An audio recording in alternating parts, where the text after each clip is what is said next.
a message for my people. Nick Dad, baby. We the new label. Yeah. Come on.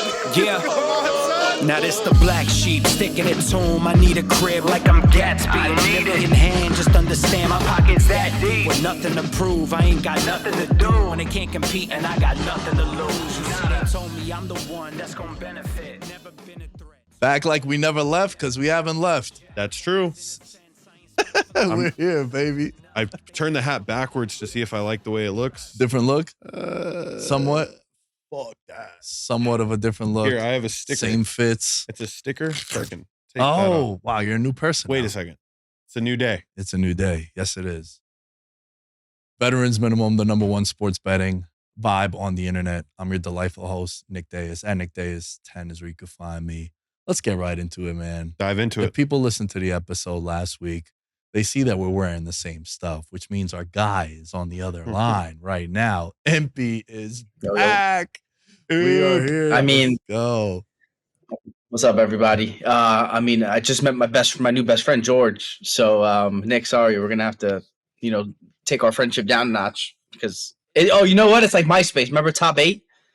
Right. Wow. He just got moved in, and I think I had to. I don't know. I'll figure it out. But anyway, George just got moved up. Yeah, I'm still. Hey, Draft listen. stock is rising. Top 8 is still like in the bridal party, That is true. you know. So At the like, I end, gotta though, be. You'll be cropped on all the photos. You Yeah, don't have yeah. Is that You a don't have lock? to worry about that. You're That's a lock. you're right? good. You don't have to Let's worry about go. it. That's a lock, you're good. baby. You don't have to worry about it. Yeah. All right. This is what I want to do for this episode. AFC storylines for the offseason. You could take them however you want. We're gonna do each division, jump through, kind of like a rapid fire, but definitely feel free to chime in. Mhm. And I think it'll be interesting because, especially in the AFC, that's the power conference, right? Like there's legit, in my opinion, probably 12 teams that can. That will come in next year as contenders. Yes. Yep. Where in the NFC, I probably got it at like 5. Fair. So I agree. Yeah. I want to start with the AFC. It got the better quarterbacks, got the better teams. And if you just look at the Super Bowl odds, the way too early Super Bowl odds, majority of the teams in the top 10 are AFC teams. 7 of the top 10 are AFC teams. Right. So I want to start with the AFC, and I'm going to throw it to Impy first because he is a lifelong Jets fan. Oh, great. So we're going to start with the AFC East. The floor is yours, my friend. Let's go. JETE. Never forget. I mean, let me ask you a question. If I would have told you before the season started that Rodgers would go down on the 4th play of the game and they'd win 7 games, what would you tell me? Crazy. I'm crazy, right? Fair. 100%. Yeah. I think if they revamp the offensive line, I think this team, can do a lot of damage. I'm not the only one, speculating here, but I think David Bakhtiari is the obvious, potential addition for this team. They have a top 10 pick in this year's draft. There's, I think, 2 tackles who a lot of guys and gals are mocking to the Jets. There's a kid from Penn State and there's a kid from Oregon State. So I think if you can, somehow, get Bakhtiari on a veterans minimum deal, and then draft one of these kids, with the 10 pick, I think you can revamp that offensive line faster than I think some people anticipated. So that would be my big kind of storyline or off-season kind of wish list, for the AFC East is, keep Rodgers upright, because again, this team won 7 games, with a rotating door of shitbags, excuse my language. Just fix the offensive line, and I think the rest will fall into place. I agree with you, man. I think they should do what Cincinnati did the year they went to the Super Bowl that offseason. Remember, they just addressed offensive line. The Chiefs also did that when they lost to Tampa Bay in the Super Bowl. They went out, they got a guy in free agency. They spent 2 draft picks. One of them was Creed Humphreys. Mhm. Like, if you're the Jets, my priorities would be definitely offensive line for sure, because even if Rodgers was healthy, bro, like, Oh, it'd be it would dangerous. still Yeah, fair, be an fair. issue, right? Like, I know Zach Wilson. You're talking to a Zach Wilson stand right over there, baby, right in the middle. Even though Zach Wilson I just called him a shitbag. Yeah. But the streets, don't forget, and by streets I mean me.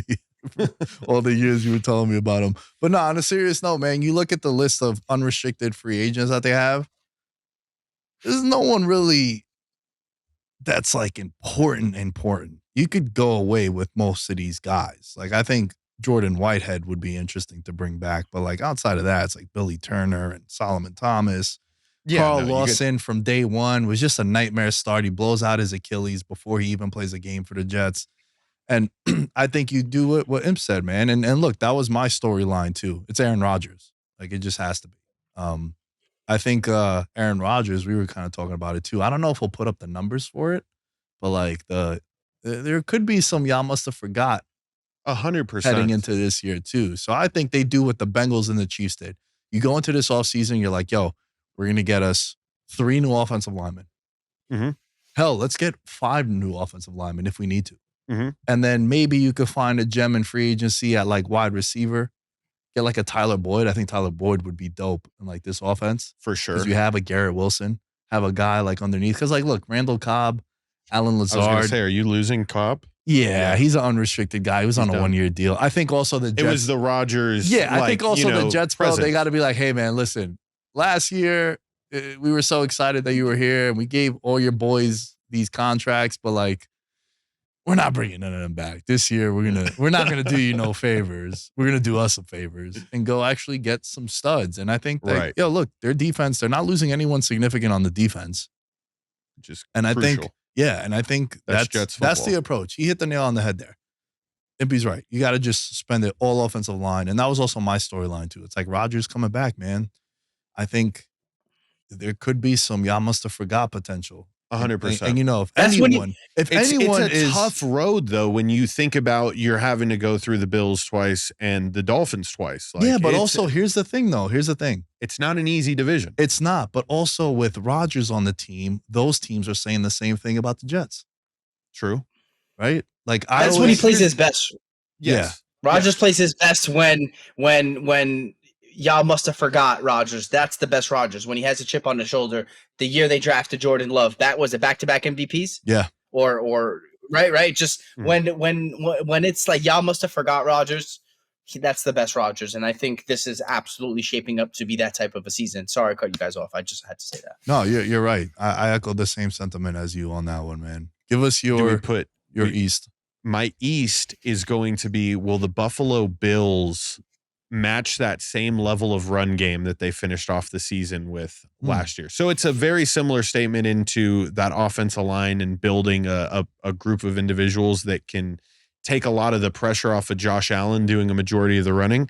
I think they found somebody solid in James Cook. So now let's see if they back up the Brinks truck in a small amount, or see if like how they can manage that contract, because he's going to be very important to their success moving forward. So if the Bills can figure that out with the way that they played at the end of last year, that's why I'm like, it doesn't matter how good Rodgers is, they're still going to be a 12-win team in what can be considered now the toughest division in football. Yeah. I want to just piggyback on the Bills for a second too, because I don't know how both of you feel about Buffalo's weapons, but I've been preaching for a while that I think that Gabe Davis is overrated, and I think that they need to do more in terms of surrounding Josh Allen with weapons. I like Kincaid. I don't necessarily love Knox. Point I'm trying to make is let's get a legitimate 2 wide receiver in Buffalo, or God forbid we get a 1B, right? Like, can we trade up in the draft? Give up some capital, get one of these elite wide receivers. I'm not talking Marvin Harrison Jr. I'm not even talking Neighbors, but can you get a Rome Odunze from Washington? Like, can you maybe trade up, and really get kind of like a franchise cornerstone skill guy? Because I think you're wasting some really, really awesome Josh Allen years. And I think that ultimately some of those guys that are Gabe Davis is gone already. We all know that. I'm just saying they're in cap hell. Can they flip, Mitch Morse and a draft pick into a wide receiver, or can they do something? Because I really think that they need more weapons on the offensive side of the ball, primarily being I love James Cook, more so talking pass catchers. I want another really good receiver. Get me again, like a 1B or potentially like one of the best 2s in the league. You get me one of those, and I guarantee you, Buffalo makes some even more noise than they made this year. So I'm with you on Buffalo. Love what they did at the end of the year, and I want to build upon it. Get him more weapons. So sure. that's kind of my rant, and I'm over. Yeah, you've been on Buffalo having overrated weapons just as much as I was talking you up about the Giants having the best skill position players in the league those years. I was like, bro, Slayton, Golden Tate, Shepard, Sterling Shepard, dogs. Oh man, what an era! What an era! Nah, but yo, you're right too, man. And also, like, look, you can't have. I think Diggs needs to have a monster year this year. I think there's a lot of pressure on Diggs. Did you see some of the talks about like his cryptic messaging that he always does? I mean, bro, listen, man. Is he coming back? Listen, man. I think if you're Stephon Diggs, kind of got to pipe down this offseason, bro. Facts. Because the last time we saw you would have had that play, that bomb that he threw, that he dropped, would have been like an iconic all-time play. Bro, Josh Allen threw that ball, I think, 900 yards. That shit was a bomb, wide open, just like drops it. And it's like, yo, look, man, if you're a wide receiver and you bitch and moan about the football, I'm with you. I've said, I had Brandon Marshall on the show and he agreed too. It's the most unique position, I think, in professional sports because you need 2 other things to happen in order for you to get paid and be successful. So I get that. You need the quarterback to be good, and then you need the 5 big guys to block for the quarterback to get you the ball. So I'm with the bitching and moaning. But when you have a chance to deliver and you don't, that's where it's like, hey, man, we kind of need to have the conversation. You can have a conversation. Yeah. That's how I feel about Diggs. And Diggs also, like, how many – I think he ended the year with like 9 straight under 100-yard games. Mm-hmm. And you can't have that when you're the primary weapon on the offense. Yeah, we got the ground game going, but through the air with Josh Allen, dude, like Shakir was getting like balling 8 targets a game in the playoffs out of nowhere, So I think with Diggs, it's going to be a big year for him. Whether he returns to Buffalo, I think he does because he is very valuable to that team. They just need him to deliver. Right. That's all for me. I was shaking my head when you said best division in football because I think it's the AFC North once again. Really? Oh, dude, how can it not be? So AFC North last year, first time in NFL history that the combined win total was the highest of any division in football. So their win total last year was 41.5, the 4 teams. All of them had a 9-win total or more. Never happened before in the league. And, bro, there's some like Justin Fields to Pittsburgh rumors going on. And Pittsburgh, you got to just trust the infrastructure and them to be above 500 because that's all they've been with Mike Tomlin. And then you got Cleveland, you got Healthy. Baltimore, and you got Joe Burrow and the Bengals coming back. And that's my biggest storyline. It's can the Bengals keep it together? And also, Joe, you got to stay healthy, bro. Mm-hmm. Gets banged up. Yeah. No, they rushed him back this year. Like he thought because, okay, I got the bag. I need to go out and perform. And it was the wrong choice. And I literally think it took years of his career off of the back end. The pushback, you're not entirely wrong in the sense of I felt like he got rushed back also. It's like, bro, we just gave you $250 million. You got to be out there with your team. But I would agree with you if it was the same injury that ended the season. So like coming into the year was a calf. True. Where it was a hand that ended up doing him in. Yeah. Now if it was an Achilles, God forbid, or like the calf sideline, I'd agree with you more. But the pushback would be that it's a completely different injury. Yes. But you also got to just trust that, your team for 5 to 6 weeks can bear you not being there if I know I'm going to get you at 100%. Injuries tag on to injuries. Browning, but go ahead. No, I was going to say, and to your point, Browning played decent. Like yes. I would say better than decent this season, right? So I think you have to kind of have that that kind of that ability to look within your locker room and say, our backup is probably one of the better backups in the league at this point. We can, hold the fort over until Joe gets back. I completely agree. Like I think they should have, been a little bit more patient. But can you make the argument that they looked at their division and said, we don't have, we don't have that ability to stumble because of how good our division is. I wonder if that's in the back of their minds as well. Every team over 500, literally every team finished over 500. You can make the argument maybe they felt like if they slipped, they wouldn't have a chance to make the playoffs. So maybe that's why they rushed him back. I don't know. And when you're looking at their free agents, DJ Reader, I think, is a must return for them. Right. I've been on record saying he might be one of the most valuable. Yeah. Well, it's going to be either him or Higgins. Right. What do you do with Higgins? Higgins is north of 20 a year on a lot of other teams in the league. And then you got Chase the next year. So outside of that, it's like, Tyler Boyd, I think, lifer, yeah, but unless he wants to sign the veterans minimum, probably not going to bring him back because I think he could get money elsewhere. And then Awuzie at corner. They spent a high draft pick either last year or the year before on a DB. They're big free agents. The two big free agents that they have, I think both need to come back. And for me, it's what is Cincinnati going to do? Can they keep that core together? Because look, dude, we've seen Kansas City. Those three guys have been there throughout this whole duration of the championships and the divisions and the conferences, all that, because they've kept Chris Jones on defense, Kelsey and Mahomes on the offense. Those are the staples of your organization. And I think if you're the Bengals, you kind of need to keep T. Higgins and DJ Reader, and you have Chase and Burrow. Yeah. No, and it makes sense with how good Trey Hendrickson's played this year that Reader may, if anybody's going to not get the tag, it would be him, right? So you got to be able to sell season tickets. That's a very real thing. Staying in the North, though, do the Ravens finally hire a new strength and conditioning coach to avoid injuries this upcoming season? I think that's the real question, because if the Ravens can figure out that piece, they're in the Super Bowl, dog. I mean, I know that's jokes, but seriously, like, will the Ravens have any catastrophic offseason injuries? They're the most plagued team in football.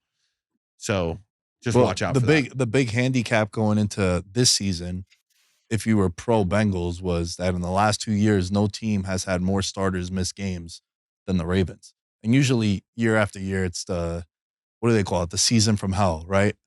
That team, it's hard for it to happen back-to-back years to you. Right. Like there was that 1 year with the Niners when they missed the playoffs where they played back-to-back games at MetLife. They played the Giants and the Jets, and like 4 different players blew out their knees. Oh my God. And then they just had, by like week 4, they had 12 starters on week 1 on IR. That was a season from hell for them, right? Mm-hmm. Baltimore has had that the last 2 years prior to this one. Correct. And even so, they had some guys go down, like Mark Andrews went down. They lost their running backs. They get the new running back, Mitchell, right? Yep. It was Mitchell. And then lost that running back. Lost that running back too. It was like, what the hell is going on, bro? And then also like the investment they made on Odell was wild. Yeah. Like I think he made like $300K a catch. Jesus Christ. He only had like 35 or 36 catches. That's nuts. It didn't seem like he played. This would have been a good season for I hate to say it, but like obviously Burrow played too many games for them to have completely bottomed out, but kind of reminded me of like the Dallas Cowboys year when they were able to draft Zeke, where they were like they had the 4th pick in the draft, but they were nowhere near the 4th worst team in the NFL. Really wish they would have been able to. I hate to say this, like I'm not even really saying to like tank, but I wish they would have bottomed out a little bit better. Maybe been a little bit higher up in the first round, because I think they're like picking 18 right now. They finished 9-8 with what we'd all admit is a wasted season, right? So you kind of wish like, hey, could they have finished, maybe near the top 12? Maybe trade up, grab one of these wide receivers that I keep raving about in the first round. Then maybe that allows you to let T. Higgins walk if you're able to draft one of these stud receivers in the first round. So them kind of. And it's a credit to the team. Like, I'm not taking anything away. This is actually a credit to their team to be able to finish 9-8 with all of the injuries, to your franchise quarterback. It's a credit to the team, or where also you can make the argument if they would have bottomed out, it could have actually helped them in the long run. But you can't really say that. It's football, and everyone wants to play, and everyone's playing for more than a draft pick, and so on. That's Zach Taylor football. You know, we think that, you know, Tomlin runs the North, but really it's Zach Taylor, man. I mean, that guy just does not go below 500. Tough. Yeah. No tanking. No tanking. They do have the 18th pick, by the way. It was right. Yeah. Good. Me? Yeah. Steelers got to trade for Justin Fields. You mentioned it, and I love it. I think when you think about the Steelers season, 10-7 made the playoffs with a negative 20-point differential. Pittsburgh scored 304 total points on offense this year. To put that into perspective, the Falcons scored 321 points with two quarterbacks. They say when you have two quarterbacks, you don't have one. Bengals scored 366 points with a backup quarterback for a chunk of the season. The Titans scored 305 points on offense this year. The Colts scored 396 points. And last but not least, the Chicago Bears with Justin Fields scored about roughly over 360 points on offense. All of this is to say, if you give Mike Tomlin hasn't had an elite quarterback since the back end of Ben Roethlisberger, and this guy still goes over 500 every season. The defense is rock solid. I like the wide receivers, the run game. We love Jaylen Warren.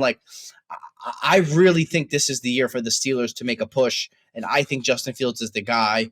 And look, Arthur Smith, say what you want about him as a head coach. I would agree with some of the criticism, but I think if there's one coach who can scheme up a running game and probably be able to take advantage of one of the most mobile quarterbacks in NFL history, it's Arthur Smith. And I trust Mike Tomlin. Mike Tomlin made the decision to bring Arthur Smith over.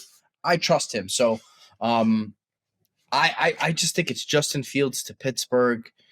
Maybe like a short 2-year deal, maybe like a front-loaded deal or something like that. Because I know he's got the option, but they could trade him.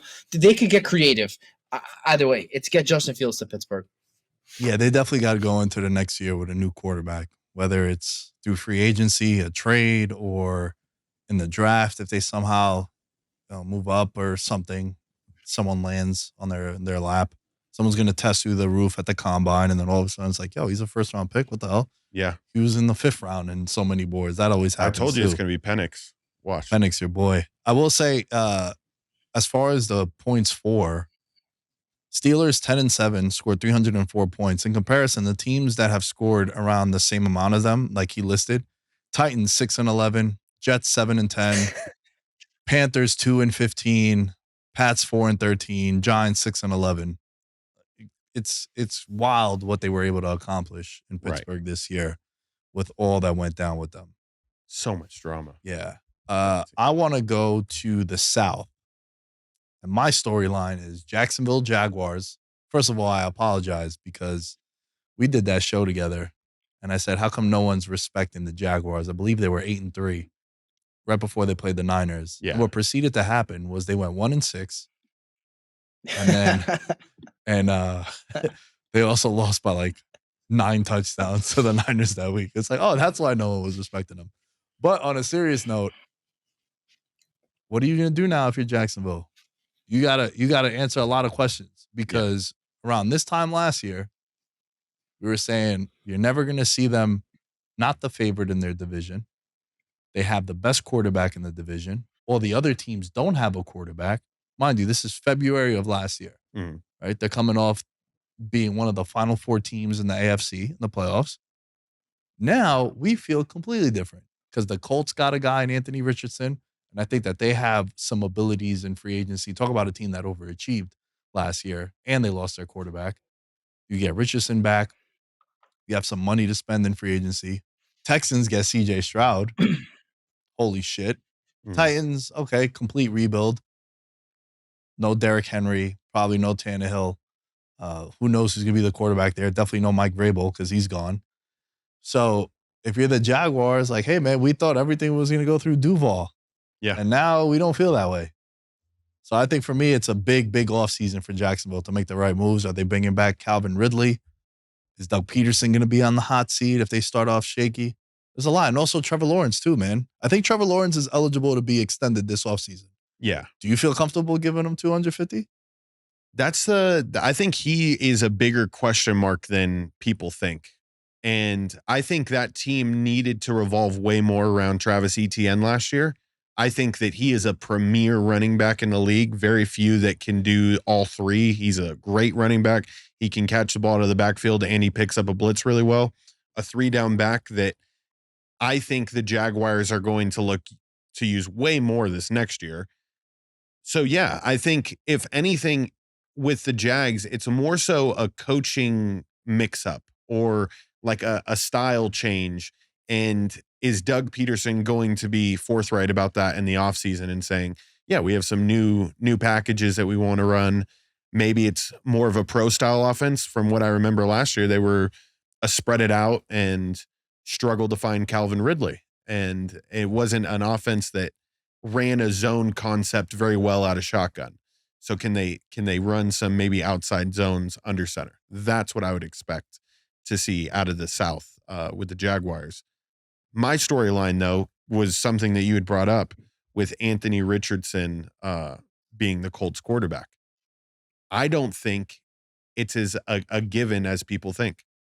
I think Gardner Minshew proved this year that he has the capabilities to maybe give Anthony Richardson one more year to be an excellent backup if ever need be. I think that you can use both of them in the same way that the Saints use Taysom Hill. And I think it's a way more of a quarterback battle if they allow it to be. That'll be a very interesting thing for me to see play out. Is it that they're taking the investment on Gardner Minshew? If that is the case, then it's going to be an intense fall camp for the Colts to see who's going to be starting that team. I hear you. I really do. I find it hard to believe that they're going to do that to a top 5 pick. And also Gardner Minshew. If they didn't draft him that high, I would 100% agree. If he was like an end of the first round, maybe a day 2 guy, 100%. But when you spend all of that draft capital at the top of the first round, I think just from an organizational thing, like you mentioned to George, like you got to sell tickets, right? Like, are you selling more tickets with Anthony Richardson or are you selling more tickets with Gardner Minshew, who you saw last year overachieved 9-8, great year, I think, relative to what they expected once the quarterback went down either way. I just think that with the draft capital they spent, it's going to be a tough sell to multiple people, whether it be the fans, whether it be kind of, higher ups within the organization. Nick loves the higher ups. But yeah, I love where your head is at though. Like that's really creative. And I think more teams should maybe operate or even just consider operating like that.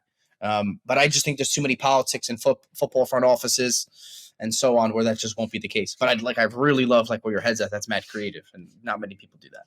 2 things. The higher ups thing that he mentioned is anytime he would try to make a trade with IMPY in fantasy, he's like, hold on, I got to talk to someone. We're like, oh, you got to go answer to the higher ups. That's what it was. That was one.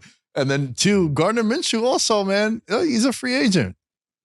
Maybe a team is so desperate and they're like, yo, we'll give you a 2-year deal for $30 million. And we'll go with Minshew, right? Like Minshew is good enough to be like, he's the definition of a stopgap quarterback. Yeah. Like for a year with Minshew, he'll get you a little excited. He'll wear some outrageous outfit, have the handlebar mustache. Crazy offseason guy. Yeah. He's going to do it. He's going to fly a F-15. Yeah, he's going to do something nuts. He's going to get you excited. But he's not going to be a guy that you're going to be like, oh, here's a $200 million quarterback. So also like they have to decide what they're going to do with him. Kenny Moore in the secondary. They also got Michael Pittman Jr., who had a monster year. He's going to want to get paid. Like, there's a lot of things that they're going to have to do. But they do have the money to spend it. Going back to what I was saying before. But you're right, man. The last thing on Minshew, I think that he's likely to stay if they can make the money work because of the 2 factors that we just rattled off. One, the assumed starter is extremely young and green, right? So as a backup quarterback or as a quarterback trying to compete for a starting job, you're thinking to yourself, okay, where will I have the highest probability of getting an opportunity to showcase my abilities? there's an extremely young quarterback who just sat out most of the season, potentially ahead of me. And two, I hate to say it, you can say maybe he's a little injury prone. He got injured a couple times last year before they officially shut him down for the whole season. So it's the combination of the guy ahead of me, quote unquote, is really young, and also you can make the case he's extremely mobile and maybe, I hate to say it, injury prone. All things that could potentially lead to me getting more playing time. So I think the situation is really good for him, as long as they make the money work, of course. So just my last thing on Minshew there. Most games he's played in 5 years, he's going into year 6. It's a good mentoring situation. Like, it's worth the investment. And it's going to make Anthony Richardson work harder. You don't want to just make it feel like it's spoon-fed to the kid. Yeah. No, I feel you on that. Yeah. No, that's a good point. Yeah. I'm not completely disagreeing with you. Yeah. You did swing me a little bit. But like Impy said, it's hard to just turn your back on that investment. The only time you've seen that happen was with my boy Josh Rosen. Oh. And that was because Kyler Murray was coming in the next year, and then you had Kingsbury, so you had the ties. And also, like, let's be honest, Josh Rosen wasn't exactly 100%. Yeah, like, they made lighting the right it up. choice. Yeah, for sure. All right, last but not least, the AFC West. Whoa. AFC South, Texans. Oh. The Texans need to sign Saquon Barkley. Ooh. Yeah, they do. Wow. And please do. 3-year deal. You know, pay him to be, a top 3 running back, whatever that number looks like, right? Give him the money now while CJ Stroud is on a rookie scale deal. We talk about this all the time in the NFL. When your quarterback is on an extremely cap-friendly deal, take advantage of that by spending money elsewhere. I could think, imagine how easy his life would be if you had an all-pro type running back in the backfield. Not only is he extremely talented on the ground, but obviously he could do things in the passing game. You can lean on him in games where CJ Stroud may not have it, or kind of the defense is, keying in on him. I just think it's a match made in heaven to kind of potentially throw the bag at Saquon Barkley if you're the Houston Texans here. I just think it's a really, really amazing landing spot. 100%. Yeah, that I posted about it today, a week ago, for those of you listening. That it's expected the Giants are not going to re-sign Saquon Barkley, and I'm like, yeah, good riddance. Right. It's not that he's a bad talent. It's just that it doesn't fit sometimes. It doesn't fit the way the team is constructed right now. They have a lot more issues than Saquon Barkley. Yeah. And I think it's just something where Saquon, for a team like Houston, he's right. CJ Stroud is not getting paid, so they still have another 3 years. So you give him make him the highest paid running back. Yep. It's fine. But he's on that team. And you have Nico Collins emerge. You had Tank Dell, who CJ Stroud went to bat for in the draft. Yeah, you have like short a really deals. young offense. And yeah, I like that move a lot. I think I would prefer they get him than like a Derrick Henry or any of these other running backs. Like, he's a perfect fit. Catches out the backfield too. It's just, again, I think his entire time with the Giants was just a mess. After his rookie year, wins Rookie of the Year, blows out his ACL in like the second or third game. Then he bangs up an ankle. Then he bangs up an ankle. And he bangs up an ankle. And it's, like even this year, right? The Giants are 1-1. They go into Arizona. He has a monster game. They win that game against Arizona. And then he's out for 6 weeks. And, I know the season was a mess for the Giants regardless, but big reason why too is because he was hurt. So I think it'd be a good call on that. And sorry for skipping over yours with the South. Let's go to the West before we wrap up. I'm going to lead this one off, guys. Justin Herbert.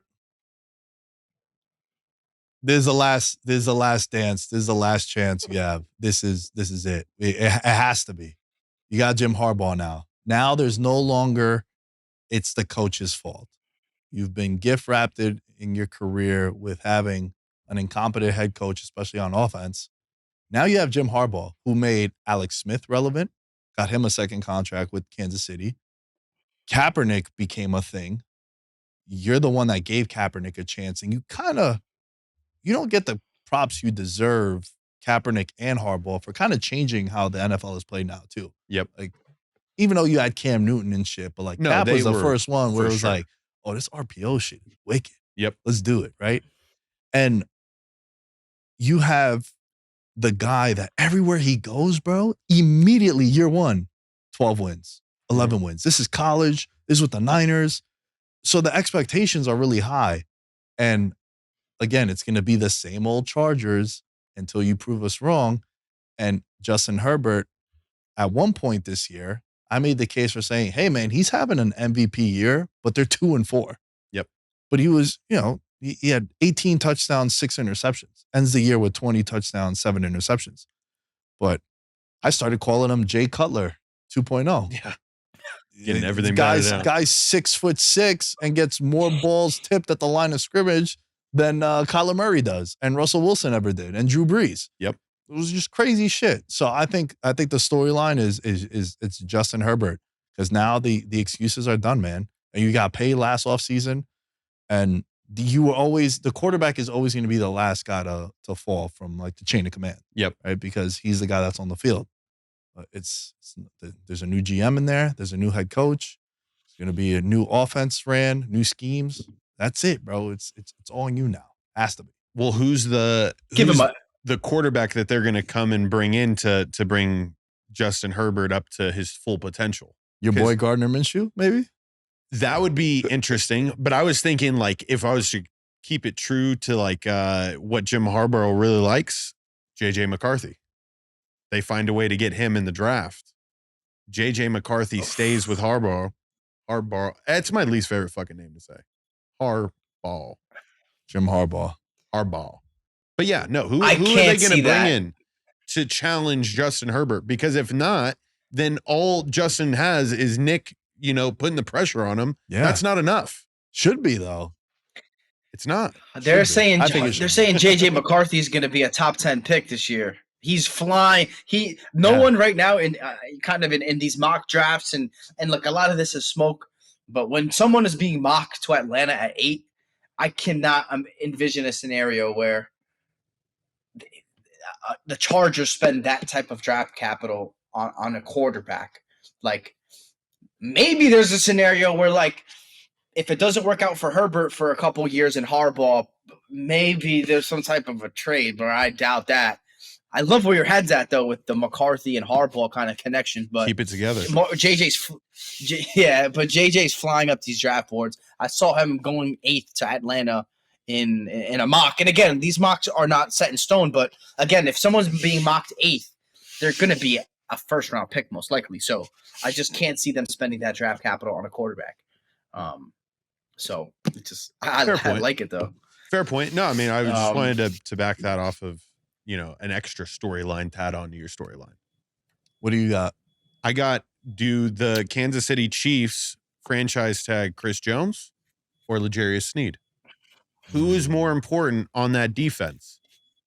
Because you know that you've gotten a lot out of Chris Jones, but last year he held out, right? That was the whole holdout for the first 4 games. He was watching it from the owner's suite that I thought, this is the weirdest thing I've ever seen, bro. Like, how are you getting priority treatment, getting a box seat, and you're supposed to be our franchise D tackle? Like, why is this happening? You can go watch from home. But the relationship's different. I think Chris Jones, is he willing to sacrifice? Is he willing to sacrifice a little bit of the bag for them to be able to tag Sneed and they still keep it intact? That's a very tough decision that the Chiefs have to make. That's a tough decision because for him Sneed too. Was locked down, bro. I think sorry to cut you off. It's a tough decision for Mahomes. How much of a haircut is Mahomes going to take, a la Tom Brady on the Patriots? Because ultimately, I think that's what this comes down to. If Mahomes takes a sizable enough pay cut, I completely agree, George. There is a scenario where they can keep both of them. And that's my storyline as well. Is can the Chiefs keep at least one of their 2 elite defensive anchors, Sneed, Jones, hands down? If Mahomes is serious about running this back 3-peat, yada yada yada, he needs to take a haircut, work it out, figure it out, turn it into a bonus. Brady did it, and they're a dynasty. Second in scoring defense on the season, but yeah, big key players are our chopping block. Willie Gay, Tranquil, Snead, Chris Jones. Obviously, these are big pieces. You got to keep one of the two. They didn't give Chris Jones the deal last year, and guess what? He's a year older. So what makes you think they're going to give him that deal now? Because out of the goodness of their heart? I don't think so. So I think it really comes down to Mahomes. Is he going to take a haircut, and how big of a haircut? Yeah, and it's important to mention there's a big difference between Chris Jones and Snead. Snead hasn't gotten any money yet. Yeah. So he's looking at it like, yo, I'm going to cash out. I have to. Mm-hmm. Chris Jones made $20 million last year. Snead made, on the books, $982,000. Nuts. Damn. So if you're him, and I'm pro player every time, bro. I talk about this shit all the time. When I did the show with Will Blackman, he's like, yo, never criticize a player for holding out to get more money. Because what happens is you blow out a knee and then they cut you the next day. Mm-hmm. Like before you get surgery. That's what happened to him. Like it's crazy shit. So I think, to Impy's point about Pat Mahomes, do you take a pay cut? Tom Brady used to do it all the time where like he's like the 18th most expensive quarterback in the league, but every March 1st he would get a $40 million signing bonus. There's like some weird loopholes that the Patriots are doing. But how serious are you, Mahomes? Mm-hmm. Do you want to be this dynasty and do something no team's ever done? Win 3 in a row? Like you win 3 in a row, then you do something that Brady's never done, right? Like that's a different conversation to have. And you got to kind of keep the guys on defense. They also have Mike Edwards that's a free agent. Tranquil, like you mentioned. The left tackle is a free agent. Like they have some pieces that they're going to have to make some decisions on, but it's Snead and Jones are the two biggest ones. And I think they probably tag one of them and they're not going to be happy with it. Like Chris Jones wasn't happy with it last year. And then you got to decide on the other one. Yeah, it's I can only imagine the meeting where you're telling Patrick Mahomes, hey, let me outline. Do you think they make a PowerPoint presentation for Patrick Mahomes? Hey, Pat, sit down, and they go through slide by slide. And at the very end, they're just like, for $6 million less, we can do this. Well, I don't know, guys. I kind of like The That was good. Kelsey could take a pay cut. I don't know what Kelsey's contract's looking like, but I'm sure he's probably towards the top end of what the tight ends are getting paid. Like, come on, guys, you're literally at the tail end of your career. Kelsey's got the number 2 podcast behind Veterans Minimum at this point. You got Kelsey in the podcast game. This guy, he's going to be a media mogul the moment he retires. Patrick Mahomes, we all know, is going to be set for life. He's signed like a $400 million deal. It's like, come on. To your point, Nick, this is something Brady hasn't done. This is a situation where I hate to compare, but it's like if Mahomes can get to maybe 6 Super Bowls but won 3 in a row, would you put that ahead of Brady 7? Like there's a lot of kind of where you rank in the upper echelons of the greatest players of all time, and it could be literally happening as we speak. So I think it's put up or shut up at this point. Look, when you win a title, people are going to leave. Mm-hmm. And now Snead is a Super Bowl winning lockdown corner free agent. He's not just another corner. Yeah. And I think, truthfully, the more I think about it too, I think he might be more expendable than Chris Jones because they have Trent McDuffie. Yeah. Also was locked down. And look, I'm not the biggest PFF More guy. of a slot corner though. But I hear what you're saying. Yeah. Yeah. But I think more of a slot I hear what corner, you're saying. more of a slot corner because it's also year 2 for him. So I think the transition to go into the outside. But you're right. Yeah, it's 2 different, there's the days of corners going inside, outside, opposite side of the field are done. So look, man, that conference is tough and they're going to have to make some decisions and some uncomfortable ones. Even if Chris Jones grabs the mic at the parade and is like, yo, I ain't going nowhere till the money talks, then you'll see what's up. But who's that NBA player that just did this past year? Bruce Brown. Bruce Brown. Bruce Brown. And then bounced. I ain't leaving. Yeah. Gone 2 weeks later. Wasted. I actually think it was Mike Malone, the coach, who said it. Bruce Brown ain't going anywhere. Oh yeah. That's exactly what it was. He took $40 million 2 years from the Pacers. Crazy. Shout out Mike Malone, Queens finest. There you have it. AFC storylines for the offseason. Let us know. Tag us. Write comments, tweets, whatever it might be. Get in touch with us. Let us know what you think. What storylines did we not touch on? Because there are a lot. There's about 10 for each team. Oh, and for we sure. kind of only spotlighted a couple. So as far as I go, at Nick Day is 10 as you can find me. All things Veterans Minimum are at Veterans Minimum. George, where can they find you? At Mr._George_Carmona. All socials. Find me. Imp, where can they find you? Anthony E. Impastato on all social media platforms. We'll catch you guys.